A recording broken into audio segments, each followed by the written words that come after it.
General life sciences is a fascinating space to operate because it's super sophisticated, it's top science, the business side is very sophisticated, it's interdisciplinary, which we like, and of course the societal impact of life sciences is huge. There is a difference between selling a fast-moving consumer good, a disposable product, or developing a drug which can really change the lives of people, of patients. Now I can recall the first moment when the seed for argenx was planted very well.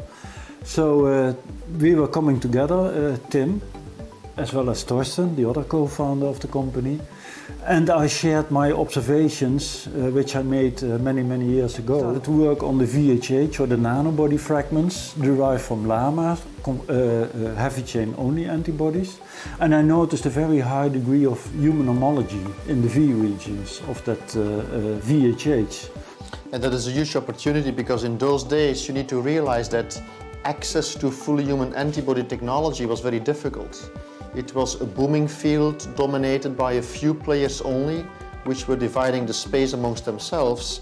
And Hans's discovery actually was a very creative way into that fully human antibody space, which was the foundation, of course, of the business idea. When we started argenx on a very new human antibody technology, the simple antibody technologies coming from the conventional antibodies of llamas, it was Tim who really had the insight, after all those years being at Uplinks, that we really should work on completely novel targets and novel disease biology. Hans is the optimist of the co-founders, because it took us 9 months of hard work on the road to collect a small amount of money to finance the first step of the business plan. And I remember that day we came home, we had been walking around in Paris from one VC to the other VC in the rain, because we didn't want to spend money on a cab or on the public transport. So we came home soaked, our suits were soaked, we had only seen the heels of people. I mean, nobody wanted to really invest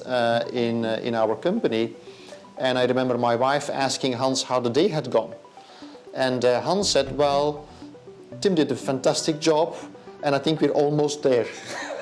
I think we're fascinated by the white sheet of paper, right? I mean, by the opportunity in front of you, and then thinking, you know, how to start, how to develop it.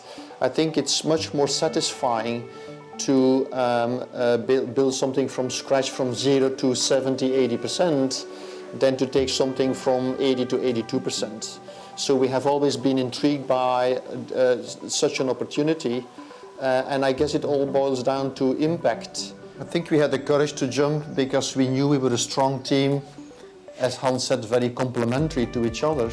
But we had also been very successfully working together for about 5 to 6 years in our previous company, Argonauts.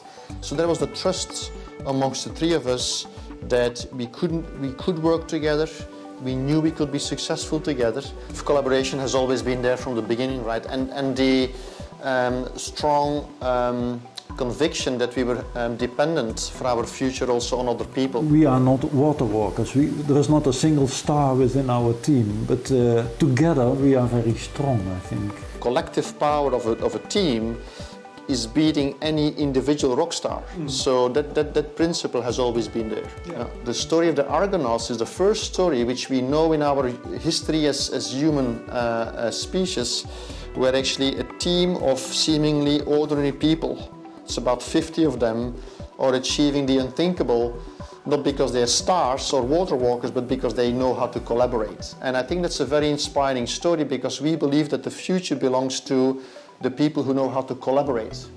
That is the future, especially in our industry where everything is changing so fast and is so complex. They were setting out to find the golden fleece. Well, nobody knows what a golden fleece really is. I think it's the symbol for the unthinkable, you know, the big unthinkable idea. And I think that idea is still unfolding. Today we have set sail for becoming hopefully an independent company. We went from a VC-backed company to a public company, hopefully soon to a revenue-making company, which means that, you know, we're becoming increasingly sustainable and independent. The humility is really the start of the company, that we recognize that everybody on an equal level could contribute to this company.